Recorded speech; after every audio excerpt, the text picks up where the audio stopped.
Администрация главы Коми поможет семье погибшего участника специальной военной операции. Ранее мать военнослужащего Раиса Пашнина в соцсетях написала, что привезла и похоронила сына за свой счет и не получила компенсации от государства. Сын погиб 27 марта этого года на территории ЛНР. В первичном извещении было написано, что он захлебнулся. Спустя месяц вместе с телом приехала справка от судмедэксперта, где указано, что настоящая смерть произошла от перелома свода черепа и отека головного мозга, причиненными неуточненными военными действиями.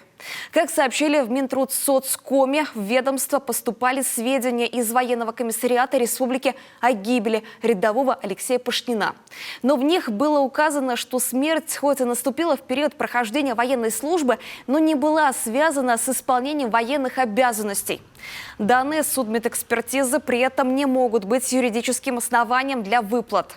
Министерство направило запрос в военный комиссариат Коми для уточнения информации, который в свою очередь направил запрос о причинах смерти в войсковую часть. Информация пока не поступила. Юридическую помощь по восстановлению прав родственников на выплаты семье погибшего оказывает референт главы Коми Роман Койдан. Он рассказал, что сейчас готовится подача искового заявления. Спор в любом случае должен разрешить суд. Также, по его словам, аналогичных случаев несколько. Есть положительные судебные решения. Однако судебные споры быстро не решаются. Родственникам необходимо набраться терпения, не исключил Роман Койдан.